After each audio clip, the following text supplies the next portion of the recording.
Welcome back to Cutlass Vibes. My name is Rosendo Alcaraz, and we are almost done plumbing the new pump, the new tank with the evil energy stuff. So we're gonna show you on the last fitting, just to save some time. We already plumbed most of it. We're down to the last fitting, but we wanted to show you how it's done. And all this stuff, my brother-in-law has been actually building this hose, so he's the one that's been doing it to his own truck.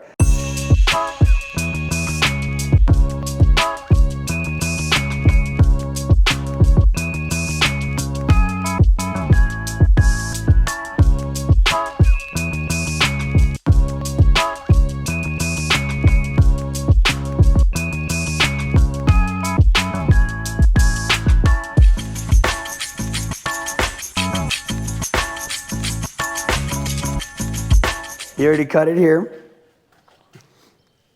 And so he cut it. Now this kind of gets frayed there a little bit. If you put some tape on, it'll do that as well. You got to get, there's some tape that has less adhesive, less glue, and it doesn't get as bad, but you still have to open it up a little bit. Like that went a little bit too much, but there's this piece right here. So you just put it in there, huh? Mm-hmm.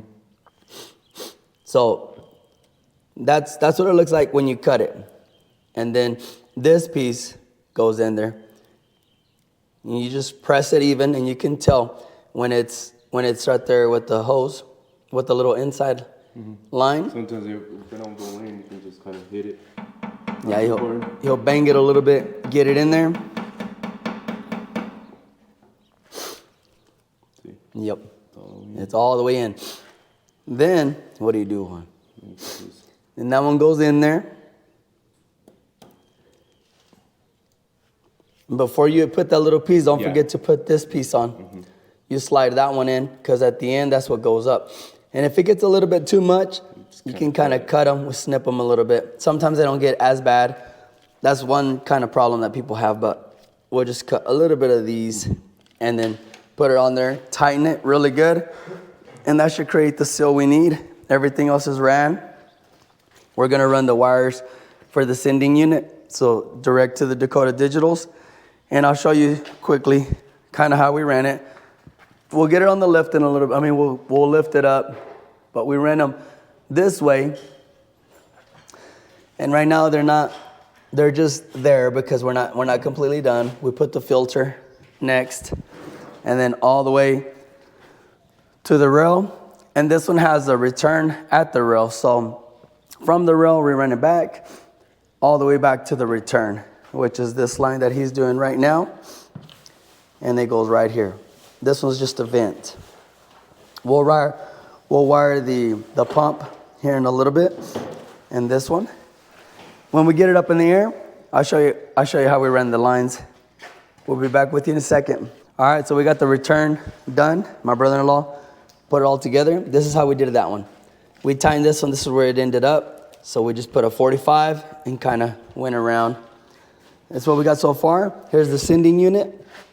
We're gonna wire that next, and we're gonna run that at least to the firewall, and then we're gonna power up the pump, or we might do the pump next. We'll see here in a bit, but these are the next two things we gotta do.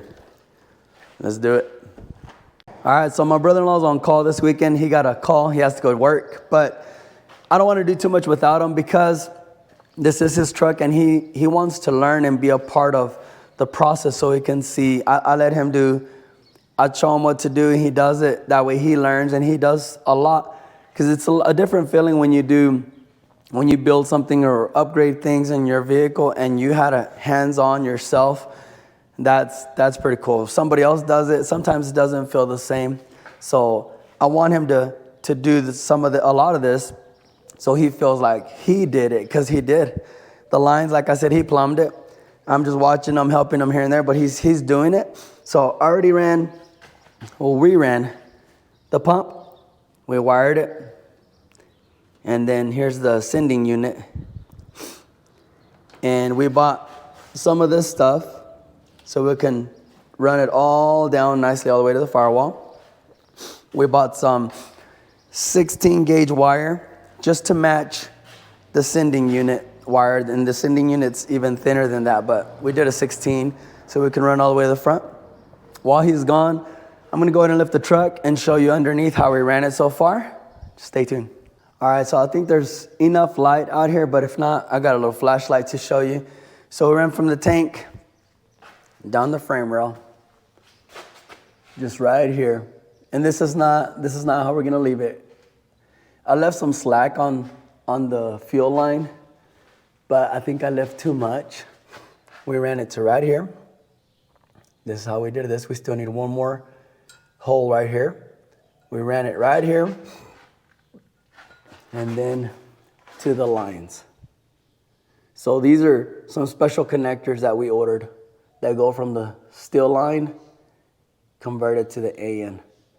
And this will go up when the transmission goes up. It won't be in the way like that, but just wanted to show you kind of where we're at so far. Another thing that I like to use is the heat shrink butt connectors. So that's these here. I like them because once you have them connected, you just heat them up and they'll shrink and they'll seal it. So no dirt or anything will go in and out. So it's perfect for anything like this. This is what I use on my car. And my buddy Sammy Martinez said, hey, try these. And I haven't used any of the other ones that you just put on there since. I've used just heat shrink. So try them out. You'll like them. I heated one up so I could show you the comparison. See, this one's done. See how it seats and seals on the wire? And look at the other one. See, the other ones stay this way, so it's open and dirt can get in there. Then your connection might not be very good, but this is how it looks. Juan's trying to get the lines pretty on here. Well, here's Juan trying to get the lines to look pretty. That's what he's working on, putting these little things on the line to put them together and make them nice. We'll show you here in a bit. All right, so here's the lines. So we put these little clips that come with it. They're a little hard. You gotta press them together. There's that one. We put one here, one there, and then it goes to the fuel filter. We can really put one here. We still have two extra, so we might put one here and there. We'll see. And then we put one right here. And that, we can move them around. So we just put them where we think for now until we put transmission and all. And then we're gonna go from there. So just wanted to show you that part. We already wired the sending unit all the way to the front, which is this other one. This one hanging. It's all the way to the front already. We just need to put it in the Dakota digital box. And here we go. All right, next what we're gonna do, we're gonna clean up and take the old stuff. So this is the old inline pump. There was a line that was to the tank. It just runs right through here. And it's just zip tied all the way. Zip tied to a filter. Zip tied and then out. So we're gonna clean all this out, take it out, remove it, that's the old stuff. And we ran it this side just because it made more sense where the rails, where it goes into the lines. I thought it would work better this way, but we're gonna try it. Before we go any further on this truck, on all the updates, just wanna let everybody know that we are not professionals. I don't know everything. We just try to figure out which way we think will work. We do some research online. Sometimes we watch some YouTube videos, so that's why I'm kind of show some things, but we're just going as it comes, see what we can do. And my brother-in-law, he's working on his own truck.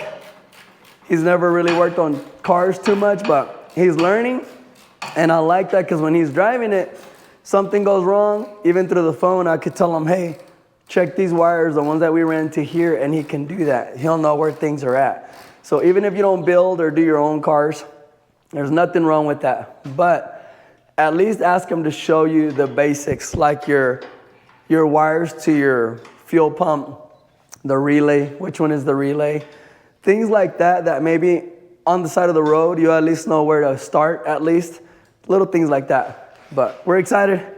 My brother-in-law is getting everything undone. He's working hard. It's hot in here.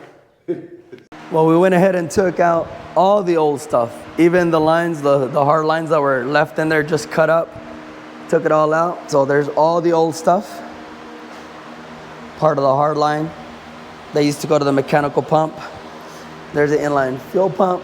They had a filter, pre-pump, and then they had one post-pump. So it's a lot cleaner. Don't forget, this is all Evo Energy hoses and AN fittings. if you want to get a 10% discount, just remember to use the code CV10 for Cutlass Vibes, CV10. You get a 10% discount. Remember that. That saves a little bit of money, especially on big orders. So what we're gonna do is we're gonna try to drain the radiator so we can at least have that drained. See if we can take the old one out, at least place the new one where it goes so we can have that prepped. So we can also make some lines for the cooler lines from the transmission, and we're getting one step closer. All right, so the fuel lines, everything's set up. We just need the 2 wires, like I said, for the Dakota Digital. But for this video, we're gonna end it there. There's this right here. We put some of this stuff to make it look nice, a little bit nicer. Looks good. And then we're still gonna keep working today. Radiator. We're gonna keep working today. The radiator's next, so stay tuned. Next video will be that install. And don't forget, guys, life is short. Enjoy the ride. So get out there and build something or work on your car and drive it. Drive it, use it, like we're gonna do this truck right here. See you on the next one. Thank you so much.